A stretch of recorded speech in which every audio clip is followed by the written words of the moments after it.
हाँ महाराज जी प्रणाम। जी, महाराज जी मेरा एक क्वेश्चन था कर लो क्वेश्चन। कि जैसे सच बोल के जीना चाहिए कि झूठ बोल के जीना चाहिए। ये क्या था? और दूसरा प्रश्न ये है कि ईमानदारी से जीना चाहिए कि बेईमानी से जीना चाहिए। सच बोल के जीना चाहिए। जी अच्छा ये बताओ, झूठ बोलना सही है क्या? मेरे हिसाब से सही है। कैसे कैसे सही है बताओ।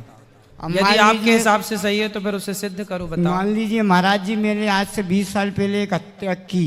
एक हत्या की, अब मजिस्ट्रेट साहब के सामने सच बोल लेता तो मुझे लंबा टांग देते। हाँ, फिर क्या किया आपने? जी फिर क्या किया आपने? मैंने पहले तो सच बोला घर वालों को छुड़वाने के लिए, फिर बाद में झूठ बोल ली।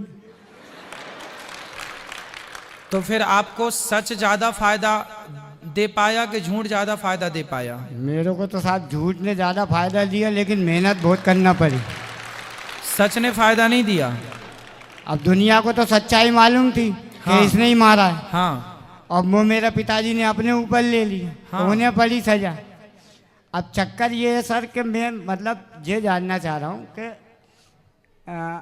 मतलब मैंने तो सच बोला, लेकिन दुनिया को मालूम था सर। तो उसकी अपेक्षा जब बाहर की नज़र जो पड़ती है, मान लीजिए आप अपराधी हैं, अपराध किया है, लेकिन सत्यता पे अपराध हुआ। मान लीजिए आपकी कोई सहायता नहीं कर रहा, जैसे आप मानिए कि पुलिस एक सहायता के लिए बैठी हुई है। हाँ और पुलिस के पास आपने आवेदन किया कि सर मुझे ये आदमी परेशान कर रहा है, और ऐसे में पुलिस आपकी सहायता ना करके, क्योंकि उनके पास पैसे वाले वो लोग थे और उनका थोड़ा सा समाज में रुतबा था, और उन्होंने मेरी सहायता नहीं की, और ऐसी अपेक्षा में वो मर गए।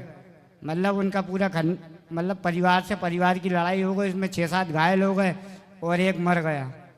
अब उसमें गलती मैं अपनी मानता नहीं। क्यों? क्योंकि साहब वो तो उनकी गलती थी, क्योंकि वो तो अब परिवार के चक्कर में दबाना चाह रहे थे, हमने दिए बस। तो आपने कैसे मारा फिर उनको? जी आपने कैसे मारा उनको? अरे यार कितना ही मारा है। लाठी से मारा, पत्थर से मारा, तलवार से, काय से मारा? जी किस से मारा? अरे सुनो तो भाई, सुनने तो दो। हाँ भाई सुनने दो। किस से मारा आपने? चाकू से मारा, पत्थर से मारा, लाठी से मारा, कैसे मारा? अरे अब उसमें सर हम भी कई लोग थे, मतलब लड़ाई झगड़े में चारों तरफ से हुई वो। तो अब उसमें अब ज़्यादा गहराई में नहीं जाना चाहता महाराज जी, लेकिन फिर भी मेरे कहने का मतलब ये है कि अगर पुलिस प्रशासन यदि पैसा लेके गलत कार्रवाई करेगा तो ऐसी अपेक्षा में संसार में कुछ भलाई तो दिख नहीं रही है, क्योंकि बुराई दिख रही है मुझे। सही है। देखो माना कि अभी भी मैं अभी जेल आया हूँ महाराज जी। हाँ। तो ये भी पुलिस के कर्म कांडों से आया हूँ। कैसे कर्म कांड से? मतलब एक अधिकारी साहब की मैंने पेन पकड़ ली, उन्होंने मेरे खिलाफ गलत कार्रवाई करी। मतलब जैसे आप समझिए कि मतलब उसमें भी मेरी तरफ से ये सच्चाई थी कि मतलब मैंने उन्हें अपनी पूरी बात बताई जी, लेकिन कार्रवाई सर पैसे की अपेक्षा गलत होती है। थाने में पैसा चल रहा है और पैसे की अपेक्षा गलत कार्रवाई हो रही है। आप मान लीजिए इंसानियत सच्ची के फिर पैसा सच्चा। कलयुग है ये, आप कलयुग है। पीछे आवाज आ रही है? आवाज आ रही है कि नहीं?